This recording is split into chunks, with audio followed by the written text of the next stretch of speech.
Hello, comadres. Welcome to the full moon partial lunar eclipse in Taurus.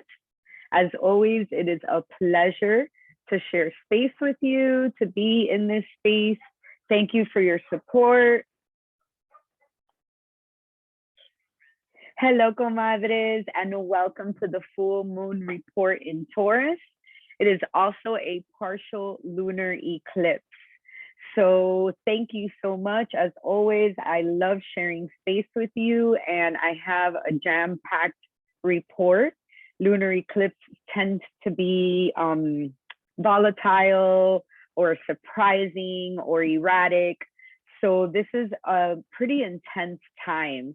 Thank you for being here, comadres who are here supporting. Comadres who are watching later, I don't know if you know, but you can join us live through Mighty Networks and the Zoom link that's available in the event. So you can join us live, and we have an awesome question and answers portion at the end where we get to be in an intimate space and we get to share about how this moon is affecting us and the shifts and the changes that we're all going through together as a collective. So let's get started with this full moon. As I was mentioning, it is a partial lunar eclipse. Sudden changes, sudden shift. Think of eclipses as your wild card, okay? And your wild card time is like, you know, the type of things where you think that you're heading in one direction and then all of a sudden you're headed in a completely different direction, but it feels right. It feels in more alignment. And sometimes it comes along, with some chaos.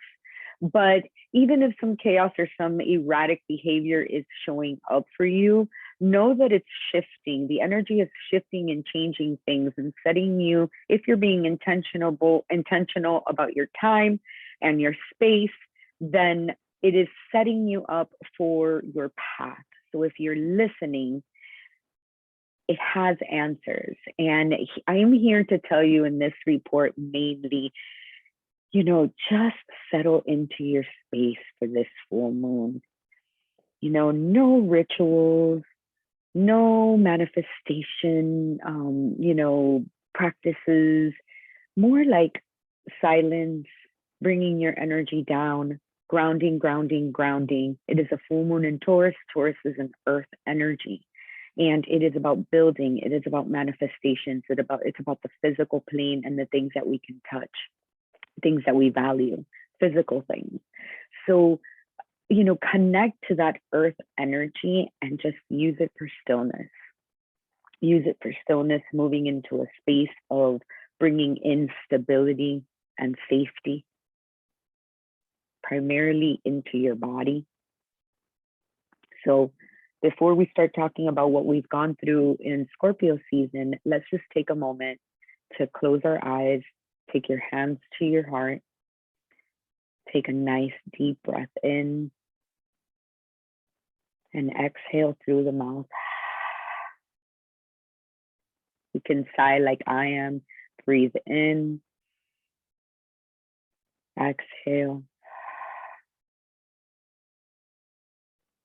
One more grounding breath like that, and this time when you inhale, really connect with your body. Feel its presence. And as you exhale, just lighten the load from the whole day, allowing you to relax. When you're ready, you can open your eyes. And it is about cultivating that kind of sense of safety in your body at a moment's notice, when shit is going crazy, when chaos is happening everywhere, maybe confusion. It's about checking in and dropping back into the body.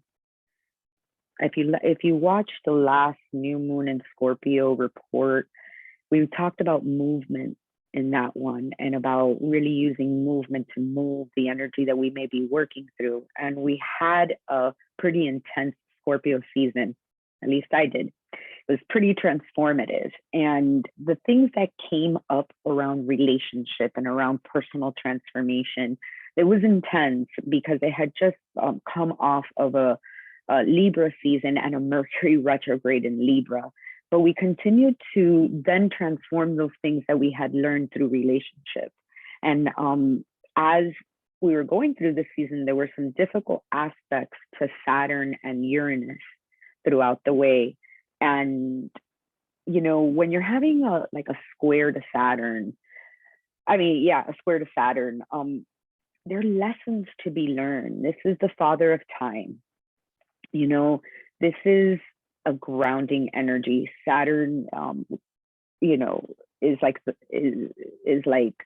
Earth, is like Capricorn energy. It's like structure and it's like order and it's about doing things the right way. And there were things that came up around transformation and darkness and shadow and putting things in order and structuring things and putting things in place. So as those shadows came up, high transformation. And we have been kind of knocked around in certain areas of our life that have transformed. And now here we are in the Taurus Scorpio axis.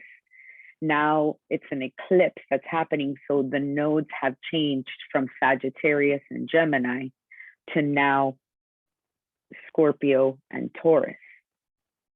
And Taurus being the north node, Scorpio the south node. So this is happening within that nodal shift. You know, eclipses happen with the nodes, but it's also right in time when the shift happens. So it's a shift in the way we've been perceiving things, in the direction that we've been going as a collective. There's a lot that comes along with this about building and destroying. And the south node, I'm going to remind you, the south node of the moon, this happens in these in these axes to kind of show us where we're coming from, what we need to leave behind, south node, and where we're going as a collective, north node. So being in this Taurus Scorpio axis, Scorpio's about destroying, Taurus is about building, destroying, building. And we're going to be going into a lot of this for a long time now that the nodes have changed.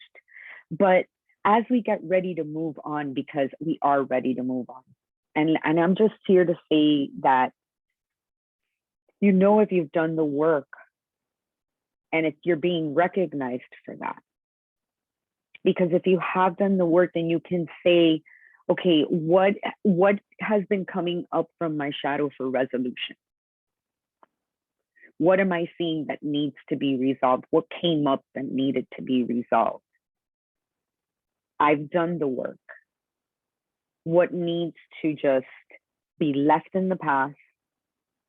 And like, where have things fallen apart that you now just need to move on from? Because like I said, we're ready to move on. So this is a full moon of opportunity, I feel, with all these Taurus themes of, you know, nourishing and you know, dependable and stable. We're giving it an opportunity to move towards those themes, even if we have to give that to ourselves right now. Even if, you know, your body is the one stable thing you have, that's fine. Lean into that. But you don't, because you have Mother Earth that you can lean into, that is always dependable and stable and there for you.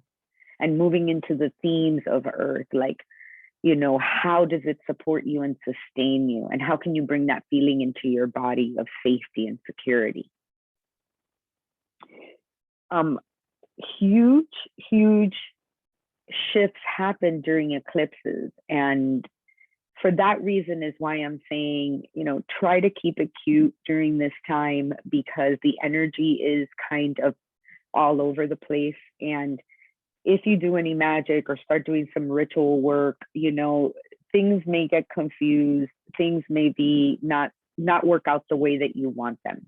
So it's a good time to just chill, relax into your body, relax into self-care and nourishing yourself, and in the things that you value, for what takes care of you.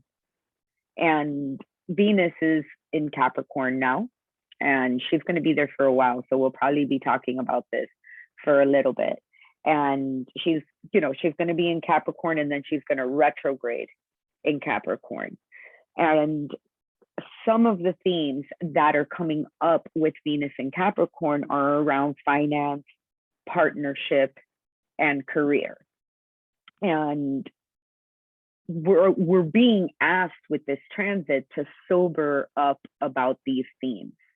When we're talking about Capricorn, we're looking at things in a practical way, in a way that we can resolve things the easiest, most streamlined, most organized way possible. And Venus is about beauty and love and values and music. And, she's going to retrograde here. And I think that with this Taurus new moon and all the erratic energy that has been going on, we can lean into this practicality. I mean, wouldn't it be nice to just get some practicality and get some stuff in order and take all of this that we've learned and we've been transforming, and it's just been so much, and put it into practice and get clear about, all the shadow work that you've done, recognizing yourself for the shadow work that you've done, then get clear about how you want to look at things from here on out. Where are you moving forward to? What are the things that you need to leave behind? And use these practical approaches to take your time. And she's going into retrograde, so you're going to have the time to implement certain things. Use the divine masculine energy of Capricorn and lean into that to kind of take all of the chaos and bring it to the center. Sometimes people ask me, like, what is a witch, right? And for me, a witch is really, among other things, someone that can bring chaos into order, bring all of that creative energy and find out some cocktail that works for her or for him. So that's kind of everything that I have to say. It's really, really an earthy full moon. So love yourself, nourish yourself, move your body, continue to breathe, pause. I pulled out an affirmation for Las Comadres as a whole. What space do we need to be in to cultivate more of this Taurus energy, to cultivate more of this grounding energy and the stability that we want in our lives? And it's kind of cliche, but legit, this is what I picked, because it's Thanksgiving and stuff. I am grateful. I couldn't believe it. I'm like, oh, wow, really? I appreciate all that I have and all that I've created. But then when I sat with it, I'm like, how perfect is this for a full moon in Taurus? Taurus is about building. It's about building. And what a beautiful reflection to be grateful and appreciate all that you have created and all that you have built in your life. And we go through this axis, right? This Taurus Scorpio axis time and time again in our lives about, dying to certain things and then being reborn again, changing and transforming and coming out anew so many times in our lives. And there's a beauty here. There's beauty here. And I think gratitude is one of the stepping stones of really anchoring that energy, of being able to let go and create at the same time, to be able to, love something in a way that is unconditional and that is impermanent and transient, and still continue to have the will to create beauty, right?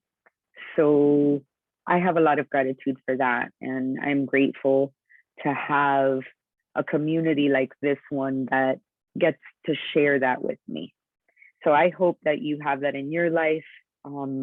If you don't and you're catching this on YouTube, go to our website. We have open enrollment several times a year, and we're definitely a beautiful home to grow and to learn and to be successful in whatever way that is for you. So I send you with so many blessings in this full moon. It is a beautiful one. Nourish yourself, rest, be grateful. Maybe sit down today or, tomorrow morning with your journal or just with a piece of paper and write 5 things that you're grateful for right now in this moment. What are 5 things that are going on for you that just make you really happy to be alive right now?